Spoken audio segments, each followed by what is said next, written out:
अस्सलाम वालेकुम, आदाब, नमस्कार, सत श्री अकाल।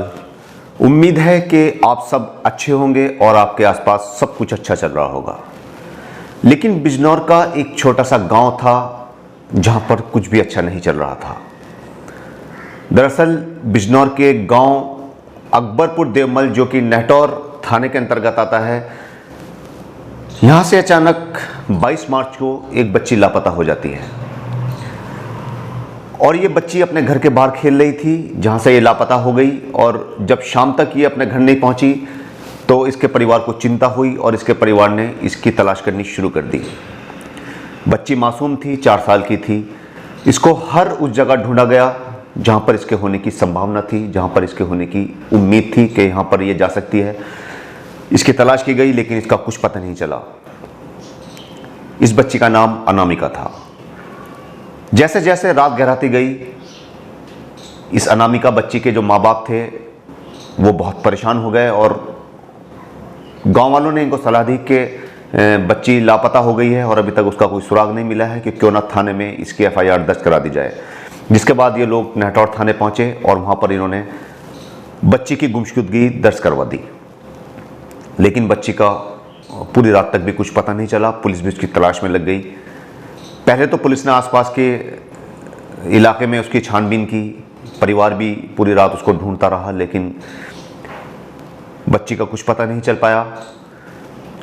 अंदाज़ा ये लगाया जा रहा था कि हो सकता है कि कहीं पे ये सो गई हो, लेकिन पूरा ही गांव उसको ढूंढने में लगा हुआ था। तो ये उम्मीद भी ख़त्म होती जा रही थी कि ये कहीं सो गई होगी बच्ची, जो कि मासूम थी। और अगले दिन जब पुलिस फिर दिन निकलने के बाद उसकी छानबीन करने के लिए निकली, उसको खोजने के लिए निकली, तो एक गन्ने के खेत में मासूम बच्ची की लाश एक कपड़े में लिपटी हुई मिली। जिसके बाद पूरे परिवार में कोहराम मच गया।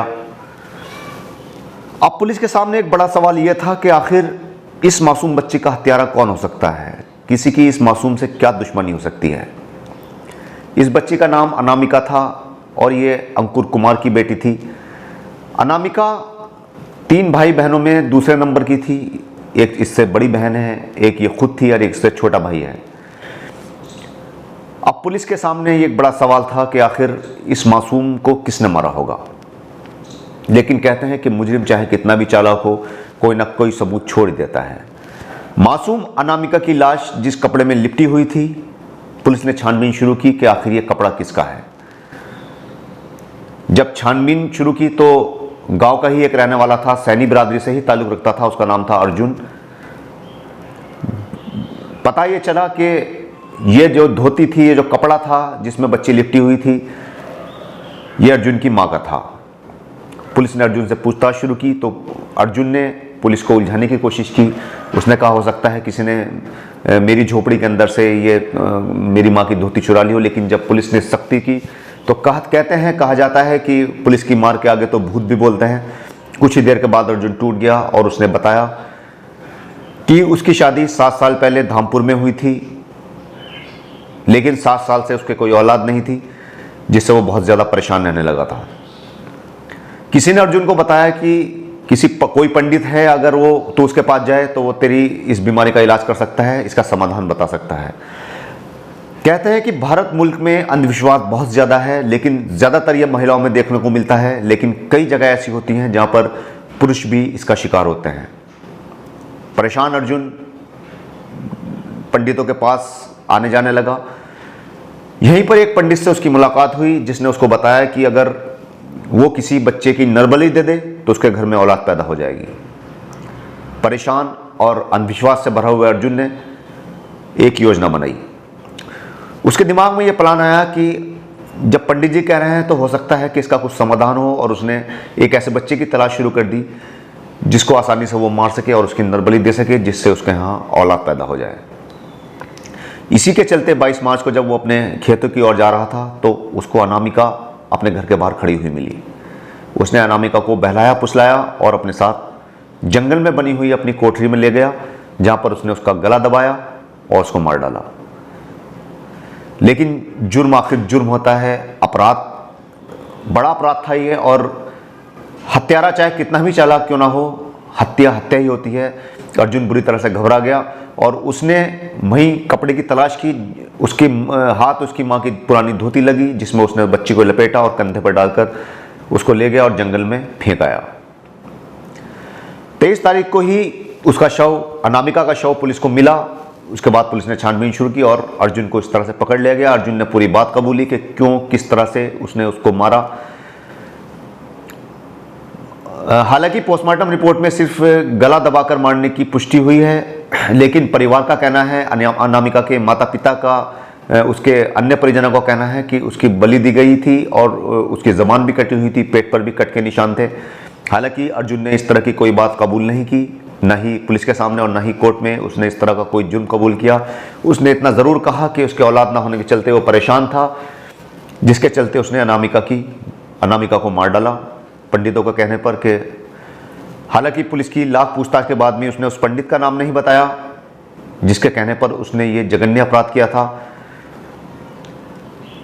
अनामिका मर चुकी थी और अपने पीछे छोड़ गई थी एक दुख, एक दर्द जो जिंदगी भर उसके माँ बाप को सालता रहेगा।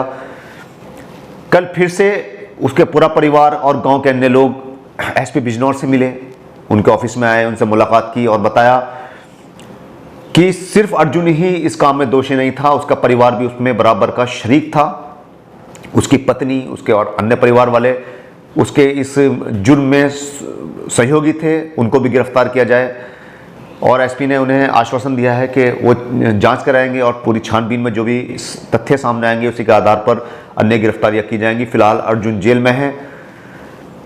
परिजन इस खुलासे से संतुष्ट तो हैं, पुलिस की कार्रवाई से संतुष्ट तो हैं, लेकिन वो चाहते हैं कि अन्य परिवार वाले जो हैं उनको भी गिरफ्तार किया जाए, चूँकि वो उनको लगातार धमकियाँ दे रहे हैं कि अगर उन्होंने इसमें आगे कार्रवाई की तो भुगतान भुगतना पड़ेगा अंकुर को, और उसको केस में ज़्यादा सख्त पैरवी करने से रोका जा रहा है और उससे कहा जा रहा है कि इसमें ज़्यादा हाथ पैर न चलाएं वरना अन्य बच्चों की भी बलि दे दी जाएगी।